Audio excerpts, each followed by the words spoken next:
Em nome do Pai, do Filho e do Espírito Santo. Amém. Ave Maria, cheia de graça, o Senhor é convosco. Bendita sois vós entre as mulheres e bendito é o fruto do vosso ventre, Jesus. Santa Maria, Mãe de Deus, rogai por nós, pecadores, agora e na hora de nossa morte. Amém. Em nome do Pai, do Filho e do Espírito Santo. Amém. Muito bom dia a todos. Vamos aplicar o título desse vídeo. A oração pede, a letra instrui e o sacrifício paga. Nessa situação tão extraordinária que estamos vivendo, poderíamos dizer, um duplo isolamento, né? Um isolamento que já há muitos anos muitas pessoas sofrem respeito aos verdadeiros sacramentos, à verdadeira missa, respeito a um verdadeiro ambiente católico. E quantos casos de pessoas jovens, senhoritas, que se convertem à verdadeira religião, mas nem na sua casa, nem na sua escola, nem no seu trabalho possuem um ambiente católico com o qual pode interagir, e aumentando esse problema, essa situação mundial que se vive, na qual, por meio da qual eu estou impossibilitado de viajar, atender as missões que nos corresponde atender no Brasil. Para aqueles que não sabem ainda, eu sou brasileiro, mas eu moro aqui no seminário da Argentina, o qual sou professor. E algumas vezes ao ano eu viajo ao Brasil para atender algumas missões dali. As pessoas que me conhecem já sabem da nossa missão em Volta Redonda, onde a gente já tem uma capela. Estamos construindo a casa paroquial para uma futura missão um pouco mais estável. Também trabalhamos em Andradas, Minas Gerais, e temos uma proposta de trabalho no norte do Brasil, que eu já teria que ter ido em maio, mas ainda não pude sair da Argentina por causa dessa história de pandemia.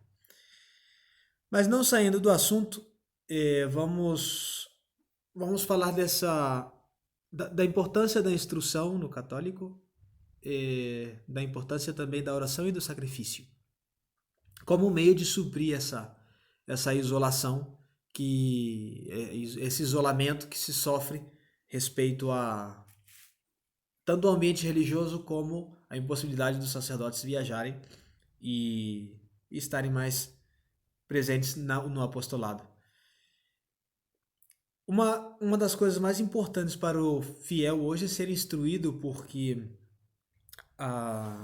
é tanto o engano, é tanta a maldade que se vive, que quem não estiver bem preparado cai, né? Mas a coisa aqui é dizer estar bem preparado.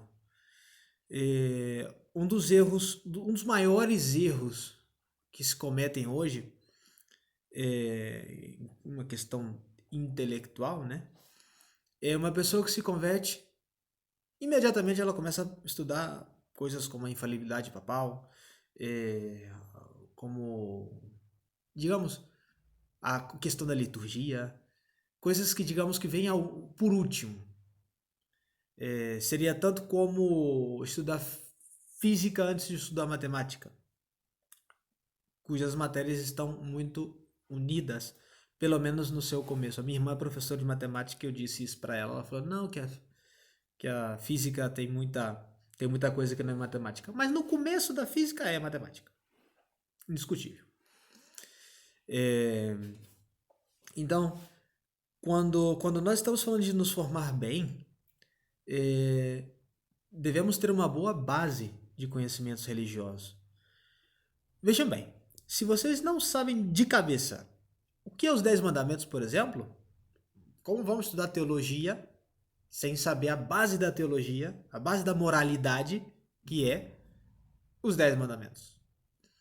Se eu não conheço bem o Evangelho, eu não posso me transformar num comentador do Evangelho. Primeiro eu tenho que conhecê-lo bem. Então, respeito à instrução, dar um pouco mais de atenção na base da fé católica. Digamos, o catecismo, explicações do catecismo, o catecismo de São Pio X, por exemplo, tem muita explicação. O catecismo romano, por mais que o catecismo romano seja para párocos, o catecismo romano é o catecismo de párocos. Ele é muito instrutivo para os fiéis também. E sem falar na leitura das Sagradas Escrituras, os últimos verdadeiros pontífices insistiram muito nesse assunto, a leitura em família, a leitura individual. Vejam bem, fazendo mais ou menos as contas, lendo 3 capítulos do Antigo Testamento e um capítulo do Novo Testamento por dia, 3 do Antigo e um do Novo, em um ano se termina a Bíblia.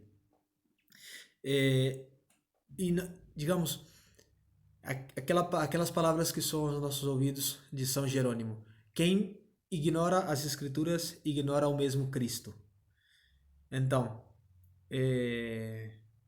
a base do conhecimento deve ser também um conhecimento profundo da revelação, na verdade, e também do cume da revelação, que é o Evangelho.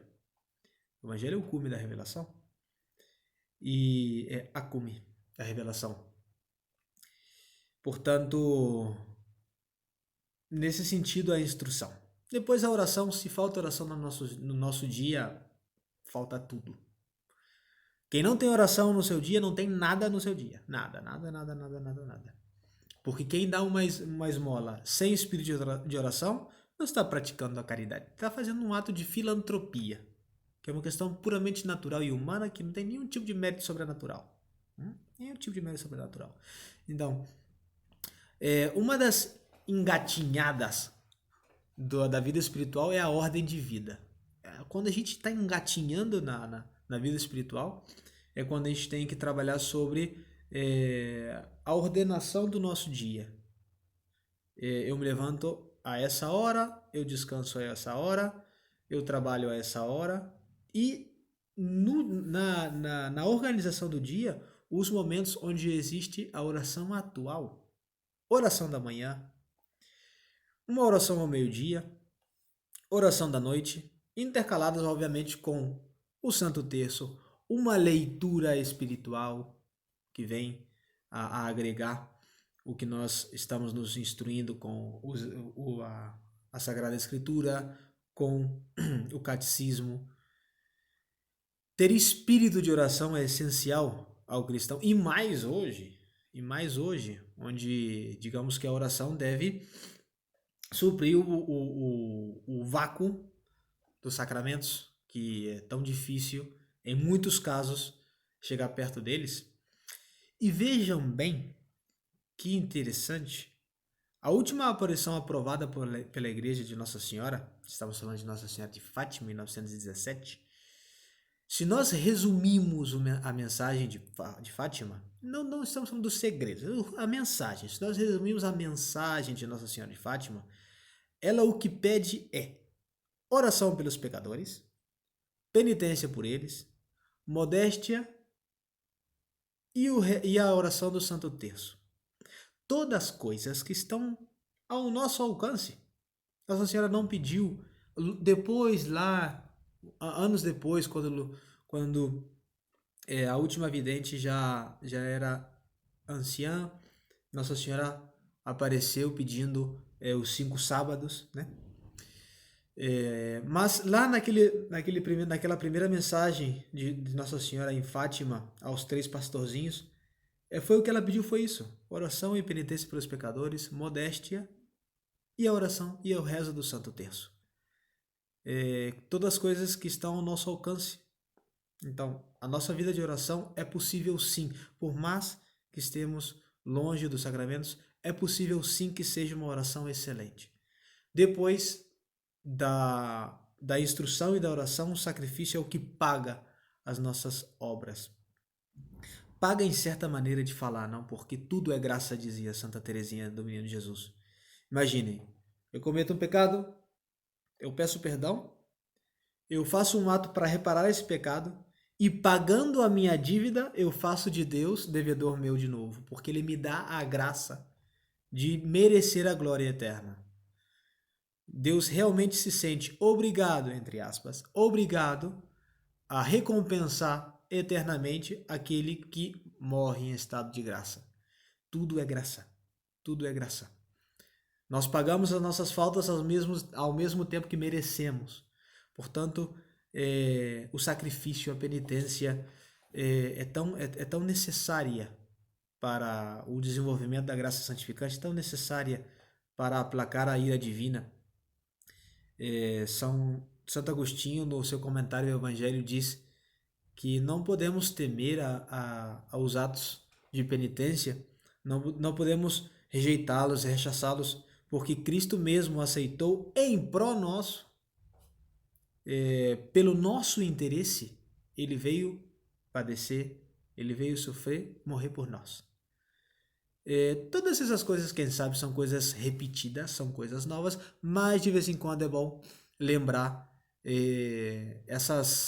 esses princípios fundamentais da vida cristã: a instrução, a oração e o sacrifício. Ave Maria Puríssima, sem pecado concebida. Em nome do Pai, do Filho e do Espírito Santo. Amém.